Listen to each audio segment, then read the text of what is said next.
भाई तो यहाँ एक दिन भगवान प्रातः काल जागे हैं और सुबह सुबह जब भगवान जागे उठे तो भगवान ने क्या किया, देखा बड़ी सुगंध आ रही है, रसोई में भगवान गए।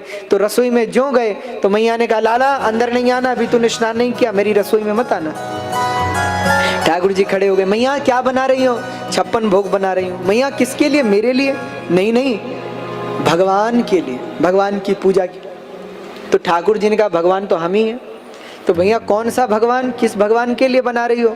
तो मैया ने कहा लाला तू प्रश्न बहुत करता है, अपने बाबा से पूछ, हमें बहुत काम है। तो ठाकुर जी आ गए बाबा के पास, बाबा ये 56 भोग किसके लिए बन रहे हैं? बाबा बोले परजन्यो भगवान इंद्रो मेघस्तस्यात्म मूर्तय तेभि वर्षन्ति भूतानि प्रीणनम जीवनम पय। ये सब भगवान इंद्र के लिए बन रहा है क्योंकि वो बरखा बरसाते हैं। अच्छा भगवान इंद्र? हाँ। तो ठाकुर जी बोले तो फिर भगवान इंद्र के लिए क्यों? बोले वो बरखा बरसाते हैं इसलिए। तो भगवान ने कहा फिर सूर्य भगवान तो हमें प्रकाश देते हैं, वरुण देव जल देते हैं, वायु देव हवा देते हैं, फिर उनकी पूजा क्यों नहीं? बाबा ने कहा वैसे तो 33 कोटि देवी देवता हैं, किस किस की पूजा करेंगे? ठाकुर जी बोले इसीलिए तो हम कहते हैं मूलम में विष्णु देवानाम, सब देवताओं के मूल भगवान विष्णु हैं, उनकी पूजा करो। विष्णु के आराध्य ब्राह्मण हैं, उनकी पूजा करो। ब्राह्मणों की आराध्या गौ माता है और फिर गौ माता तो बाबा हमारी भी आराध्या है, तो गौ माता की पूजा करो। और गौ माता को घास हमारे गिरिराज जी से मिलती है, गोवर्धन महाराज से मिलती है, इसीलिए गोवर्धन महाराज की पूजा करो। तो सबने कहा बात तो ठीक है, पर इंद्र नाराज हुए तो ठाकुर जी बोले हम देख लेंगे, तुम चलो। तो सबको लेकर चले, इंद्र की पूजा बंद, गोवर्धन की पूजा शुरू। सब गोवर्धन गिरिराज जी का पूजन करने लगे, गिरिराज जी की पूजा करने लगे। यहाँ इंद्र ने स्वर्ग में अपने गणों से पूछा क्या बात है, आज हमारे लिए कुछ प्रसाद आया नहीं? गणों ने कहा महाराज आज से आपकी पूजा बंद, गिरिराज की पूजा शुरू। क्यों? बोले कृष्ण नाम का एक बालक है, उसके कहने पर उन्होंने आपकी पूजा रोक दी है और आज से गिरिराज जी की पूजा होगी।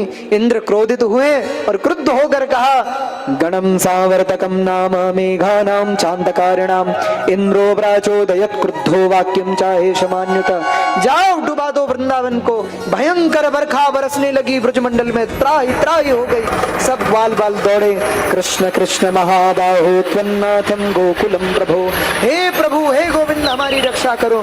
भगवान ने कहा रक्षा मैं नहीं, अब गोवर्धन करेंगे, चलो गोवर्धन के पास।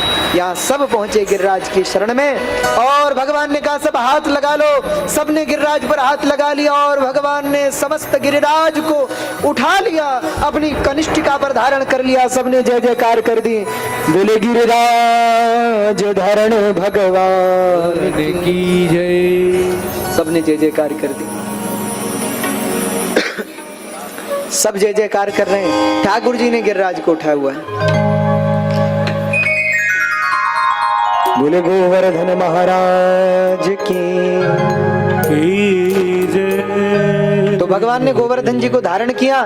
एक दिन बीते, 2 दिन बीते, 3 दिन हुए, 4 दिन हुए। कल भी हम कथा सुना रहे, सबने कहा ठाकुर जी 3 दिन 4 दिन से आप ऐसे लगे हैं उंगली लगाए हुए, या तो दोनों हाथ लगा लो या आप हाथ हटा लो।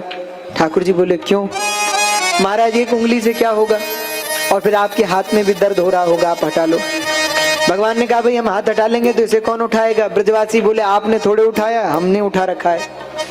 ठाकुर जी बोले अच्छा तो हाथ हटा ले। हाँ हाँ आपके हाथ में दर्द हो रहा होगा, हटा लो।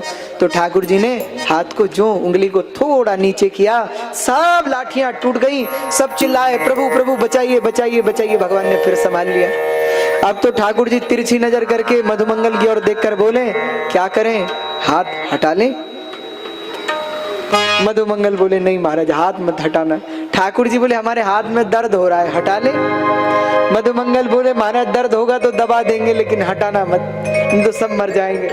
भगवान ने 7 दिन 7 रात्रि तक गिरिराज को धारण किया और महाराज गिरिराज जी को धारण करते करते बरखा थकित हुई, बरखा बंद हुई और भगवान ने कहा हट जाओ सब, बरखा रुक गई है। सब धीरे धीरे बाहर हट गए। भगवान ने धीरे धीरे धीरे धीरे गिरिराज को नीचे रख दिया।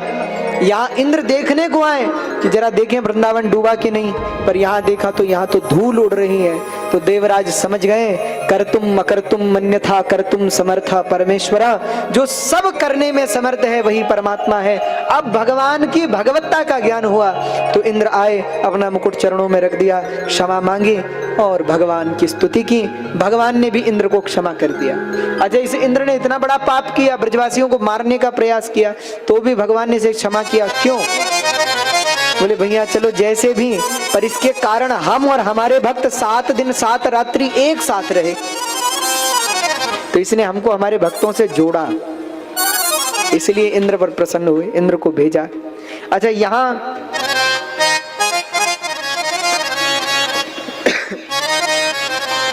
भगवान जब घर लौटे तो आज आप गिरिराज जी की झांकी देख रहे हैं ना, गोवर्धन महाराज की 56 भोग लगता है गिरिराज जी को। 56 भोग क्यों लगता है पता है आप सोच के आइएगा और फिर कल हम बताएंगे क्यों लगता है ठाकुर जी को 56 भोग। हाँ, 56 ही क्यों लगता है, 50 क्यों नहीं लगता, 52 क्यों नहीं लगता, 56 ही क्यों? तो उसका कारण हम कल बताएंगे, कल की कथा में। और कल की कथा में तो आप और हम भगवान का विवाह उत्सव भी मनाएंगे। कल हमारे ठाकुर जी का विवाह उत्सव है, तो आप सब लोग सपरिवार सादर आमंत्रित हैं भगवान के विवाह उत्सव में। भैया किसी को कार्ड देने की जरूरत तो नहीं है। हाँ, कोई कहे कि हमारे घर कार्ड नहीं आया, हम कैसे आए?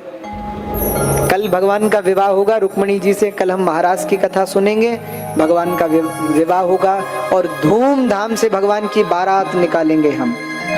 तो जितने बाराती हैं, जितने घराती हैं, सब कल के लिए तैयार रहे। आज एक बात बोलो, बाराती कौन कौन बनेंगे? हाथ उठाओ जरा, कल बोलो बाराती कौन कौन है? हम भी बारातियों के साथ हैं भैया। और घराती कौन कौन है? घर वाले कौन कौन? हाँ, तो पूरी घर वाले जो हैं, जो घराती हैं, वो सब व्यवस्था करके रखेंगे बारातियों के लिए। हाँ, तो कल आप और हम भगवान का विवाह उत्सव धूमधाम से मनाएंगे। यहाँ रुक्मिणी कृष्ण भगवान का विवाह उत्सव मनाएंगे। आप सब लोग कल पधारें। कल कथा का समय क्या रहेगा संदीप जी? हाँ,